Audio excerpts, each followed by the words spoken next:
Hey guys, it's Jen. I'm here at Freedom Plaza in DC, where you can see there is an encampment set up. I haven't counted the number of tents, but I'd say probably 30. And over across the street, you can see that is the Wilson building, which is where the mayor of DC's office is. So protesters have been out here since yesterday, and this is part of a 36-hour protest. All right, so we have Taylor, and I don't know. Hi, Francesca. Okay, so you guys are both, I guess, organizers with what group? Tell your group. Freedom Fighters DC. And I think, from what I understand, you guys are a pretty new group. Is that true? Formed out of what sparked Freedom Fighters? Just formed out of the outrage at the death of George Floyd. Yeah, for sure. And from what I've been following you guys on Twitter and all your social media, it's really taken off. And you guys have done several protests. You've organized several things. This is different. I've never personally seen anything like this. You guys are camped out for 36 hours in front, well, we're in Freedom Plaza, camped out in front of Mayor Bowser's office. So talk about what kind of sparked you guys to come out here, what sparked this 36-hour sit-in/sleep-in? No problem. So we decided that it would definitely be a good idea to come out and just make our voices heard and our oh my God. You got it. Voices no, it's so yes, our voices heard, our demands known, just, to show that we aren't complacent. Just because things are quieting down a little bit doesn't mean that anyone is abandoning the cause, doesn't mean that we're going to accept any types of crumbs or any type of propaganda. We're absolutely focused on the cause, and we're going to be out here until they acknowledge our demands. And let's talk a little bit about those demands, because as I've told the audience already, yesterday was a public speaking moment. They had 500 submissions for the public speaking sessions. They accepted 90 with council member Charles Allen, and the very vast majority were in favor of defunding the police. A lot of people gave stats and very firm, explicit reasons for defunding the police, which is kind of a new idea for a lot of people. So maybe speak on that. What to freedom fighters does defunding the police mean? So when we say defund the police, I think there's a lot of confusion. I think some people take it to mean that we want to abolish the police, or that, we don't want the police to exist anymore. And that's not necessarily the case. What we would like to do is reallocate the funds that are going into the police department, as well as just reevaluate and reconfigure what the priorities of the police force are. I think that that's something that definitely needs to be looked at. Anything would you like to contribute as well? It's kind of exactly what Taylor said. At the end of the day, if the system is corrupt and not working, right? It's just plain not working. They're supposed to be public servants, and they're actually destroying communities and lives. And at the end of the day, what that means is that system doesn't work anymore. You need to completely like we were talking about this earlier, of course, livelihoods are important, but life is always more important over livelihood, life over property. And obviously some police officers might have to lose their job, or the department is not going to look anything the same as it is now, but it needs to be started over. It needs to work for the community. I think that a lot of people don't realize that the MPD has a budget of about $500 million, which is absolutely, it's insane to have that large of a budget and realize that our police officers are going to the police academy and completing the police academy in less time than it takes for you to go and get your barber license or to become a cosmetologist. That's absolutely unacceptable. That's showing us that there are not enough funds being allocated to the training of our police officers to handle sensitive situations to handle them trying to figure out how they can interact with sensitive demographics such as the mentally ill, such as the homeless, such as minorities, such as young children. I think that there's definitely need to be a major reallocation of funds in that direction, as well as to the screening of the police officers. I think that one thing people aren't realizing is that unless we change who can become an officer, the force and the face of the agency is not going to change. We have to be more responsible for who we are allowing to protect us. Yeah, that sounds very reasonable. Let's talk about Mayor Bowser for a second here. So she's proposing to increase the police budget by $18.5 million. You spoke about what it is already, $500,000. So she wants to add even more funding to the police while decreasing other programs. She also wants to build a $5 million jail. So speak on how you guys view that. I think that not just Mayor Bowser, but just America in general definitely has an obsession with just policing and punishment.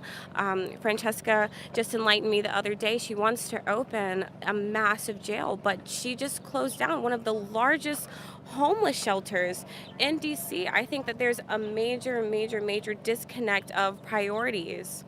Yeah, I mean, like, it just really speaks to the idea that, like, she's enforcing and building up a police state instead of actually being out here with her community and seeing what the actual problems are. I mean, like, last night after we were done with, like, eating pizza and all this stuff, we handed out food and water to all of the people in our surrounding blocks, and we were having a conversation, like, she's not out here, she doesn't see this, clearly, or else she would not be doing what she's doing right now. She wouldn't be taking money away from programs that are so vital to the community and giving it to police who are just going to hurt those communities. I mean, it'd be a completely different thing if the police were actually public servants, but they're not. They're over-policing communities of color, and they're destroying them and lives. It's ridiculous to continue funding that when you have a population that desperately needs other things. Absolutely. It's unfortunate to found your campaign on just stating that she had grown up in D.C. and she understands the unique problems that that D.C. has, that the city has,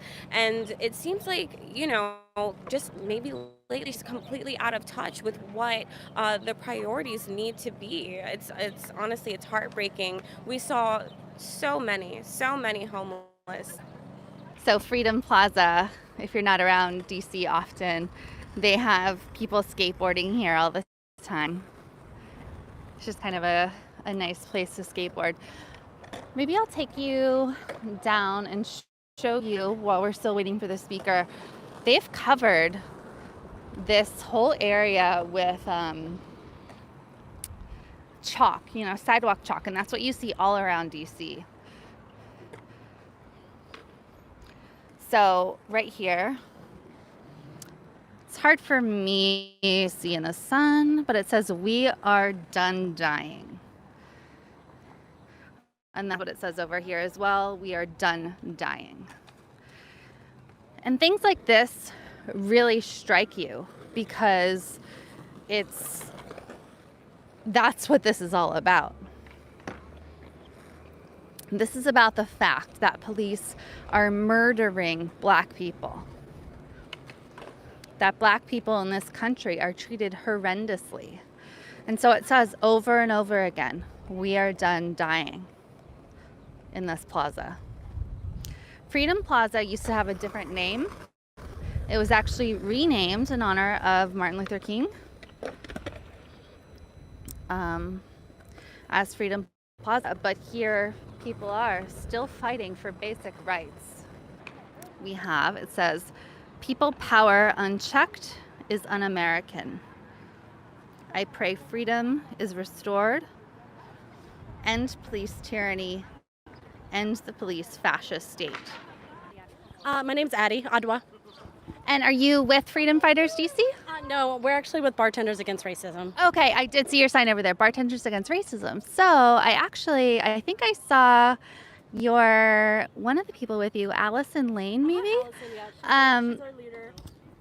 Yeah, I saw her yesterday. So let's start with her because she gave a wonderful kind of speech yesterday. They had to do it via Zoom, but to the DC Council. So talk a little bit about Bartenders Against Racism to start out with. So we're trying to be a community resource for bars and restaurants in DC to give out education about racism and systemic racism and how it affects everybody within this industry, and trying to raise up the Black voices within this industry so that we're now coming to the table with our own issues and being able to express that to people and have them listen to us. And this has been a resource that we are now working on. There's new initiatives being worked on, and Allison has been amazing. She's been able to organize this in a way that feels very grassroots, but also feels like it has a purpose. So, yeah. Yeah, and I saw also that it just became an official company, so that's it seems like a cause for celebration. So what are speak on the basic tenets of this organization, how it formed, things like that. Well, I know that I can't speak to the exact forming, and that's really not my story to tell. We have people whose voices that can be used to do that. But there are a lot of people within this industry who have been here for a long time, have been overlooked, have not been listened to. And we are one of the biggest employers in the city specifically and countrywide.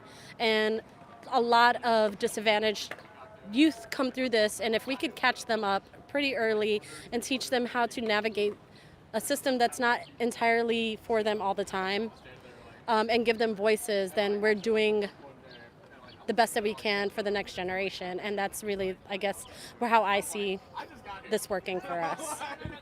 Yeah, and so let's talk a little bit about the council hearings yesterday, where the public was given the opportunity to speak. There were over, I think, 500 applications. They allowed 90 people to speak. The very vast majority of people, I think there are only 5 who didn't call for it, calling for defunding the police. So can you speak on what that means to you all, and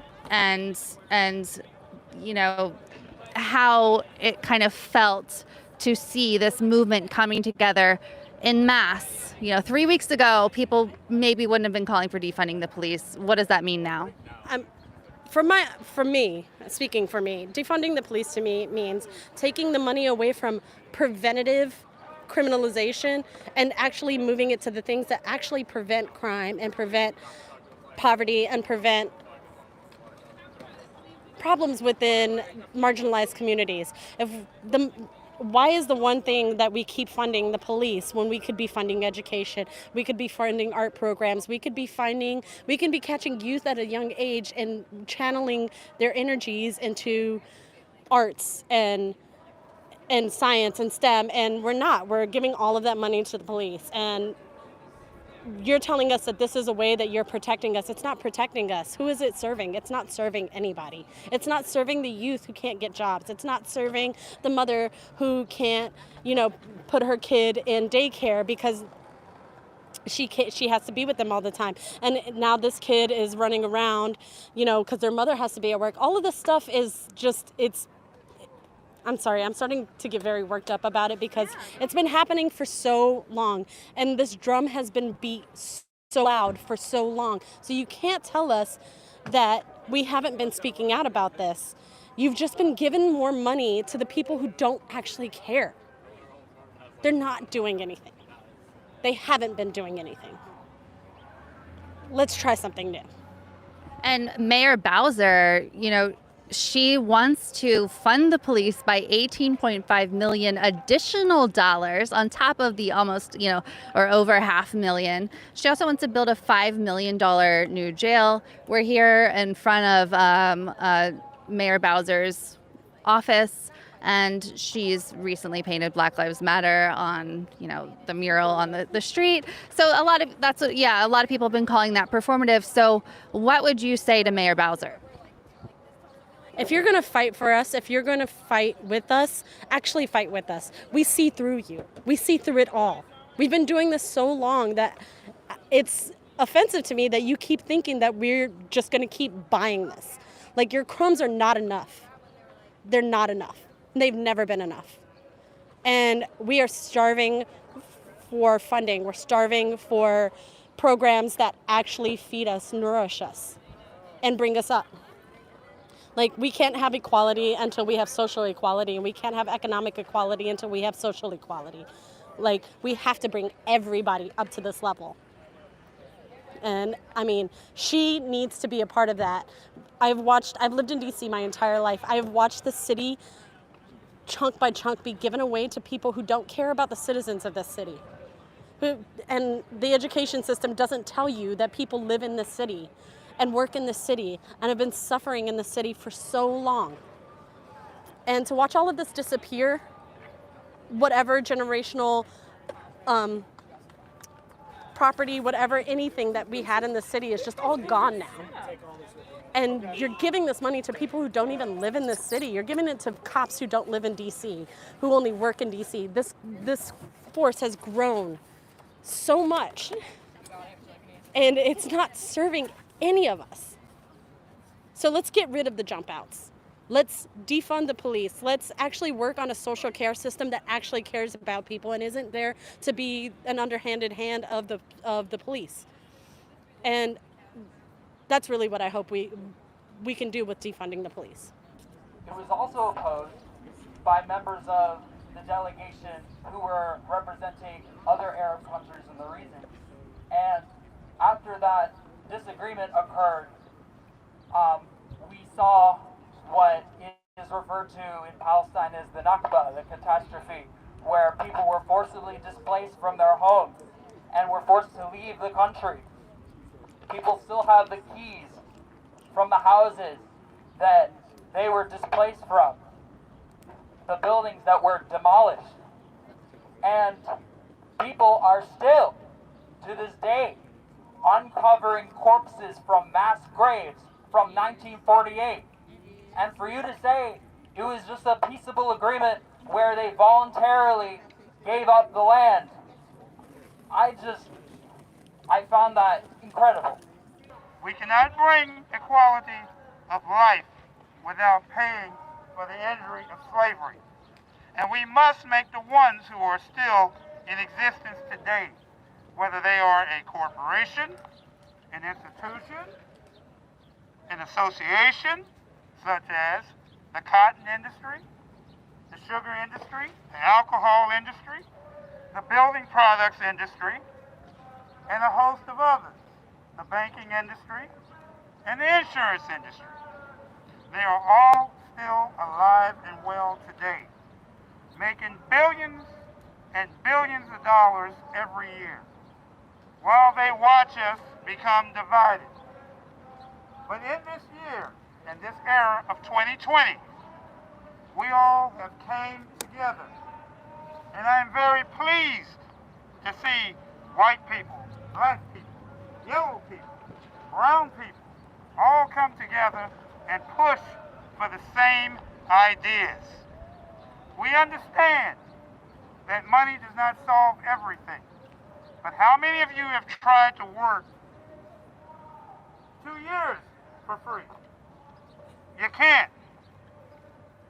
This country was founded upon the principles of capitalism. It's time for capitalism to be shared. And there's nothing wrong with sharing capitalism. And there's nothing wrong with telling our elected officials who we are voting for faithfully, who does not deserve our vote faithfully. It is time to ask them the question.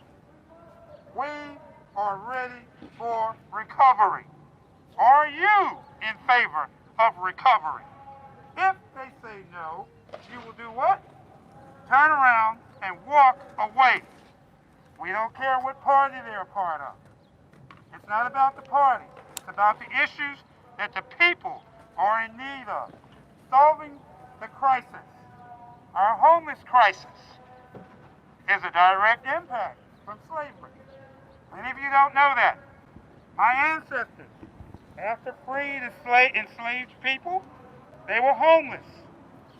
They didn't have anywhere to go. They were nomads. They were wanderers.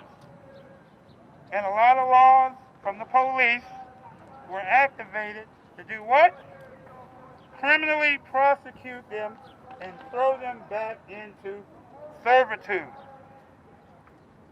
That's the direct connection of recovery and police reform.